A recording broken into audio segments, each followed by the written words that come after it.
त्यामुळे यात नाशिककडे ओबीसी समाजासाठी छगन भुजबळ हे पुन्हा एकदा मैदानात उतरतायत।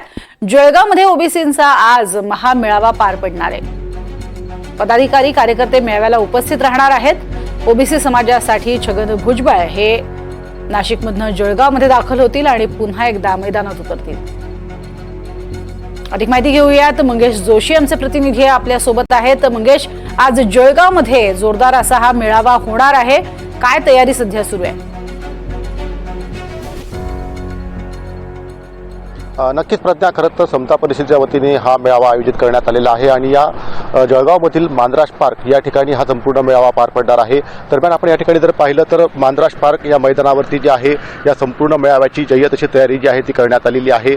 एकंदरीतच भव्य असं व्यासपीठ या ठिकाणी उभारण्यात आलेलं आहे आणि या व्यासपीठावरती ओबीसी नेते छगन भुजबळ यांच्यासह खरं तर विविध ओबीसी समाजातील पदाधिकारी जे आहेत ते देखील या संपूर्ण मेळाव्यासाठी उपस्थित राहणार आहेत। इतर राज्यांमधीलही ओबीसीचे अनेक संघटक जे आहेत, पदाधिकारी आहेत, ते देखील या मेळाव्यासाठी उपस्थित राहणार असल्याची माहिती जी आहे ती आयोजकांनी दिलेली आहे। या संपूर्ण मैदानावरती जवळपास सुमारे 10,000 आसन व्यवस्था जी आहे ती करण्यात येणार आहे आणि त्या अनुषंगाने आयोजकांकडून जे आहे या ठिकाणी ही संपूर्ण तयारी केली जात आहे। एकंदरीत सायंकाळी 6 वाजता या मेळाव्याला सुरुवात होणार आहे आणि या मेळाव्यामध्ये खरं तर छगन भुजबळ हे संपूर्ण ओबीसी समाजाला या ठिकाणी मार्गदर्शन करणार आहेत।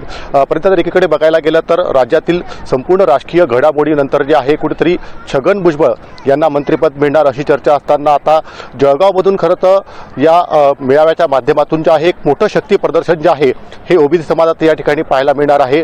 ज्या पद्धतीने निवडणुकांपूर्वी आरक्षणावरून खरं तर एक संघर्ष पाहायला मिळालेला होता आणि त्या संघर्षानंतर छगन भुजबळ जे आहेत ते आक्रमक झाल्याचं पाहायला मिळालं होतं। ओबीसींना, मराठ्यांना जे आहे ते ओबीसीमधून आरक्षण देऊ नये यासाठी खरं तर ते आक्रमक झाल्याचं पाहायला मिळालं होतं।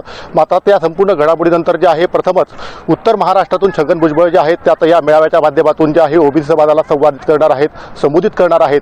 त्यामुळे या मेळाव्यामध्ये नेमकं आता छगन भुजबळ काय बोलणार, राजकीय घडामोडीवरती काय बोलणार, आरक्षणाच्या मुद्द्यावरती नेमकं काय बोलणार, याकडे देखील संपूर्ण राज्याचं लक्ष लागलेलं आहे।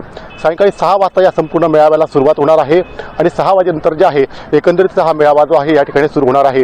दुपारी 3 वाजता छगन भुजबळ यांचं जळगावमध्ये आगमन होणार आहे आणि त्यानंतर खरं तर अजिंठा विश्रामगृहावरती काही पदाधिकाऱ्यांची ते बैठक देखील घेणार आहेत। त्या बैठकीत ज्या आहेत काही महत्त्वाच्या सूचना या देखील ते पदाधिकाऱ्यांना करणे शक्यता आहे आणि त्या अनुषंगानेच खरं तर हे बैठक देखील एक लक्षणीय असणार आहे आणि एकंदरीतच या संपूर्ण मेळाव्याकडे जे आहे संपूर्ण राज्याचं लक्ष लागलेलं आहे। प्रज्ञा, नक्कीच, तुर्तास धन्यवाद या संपूर्ण सविस्तर माहितीसाठी मंगेश।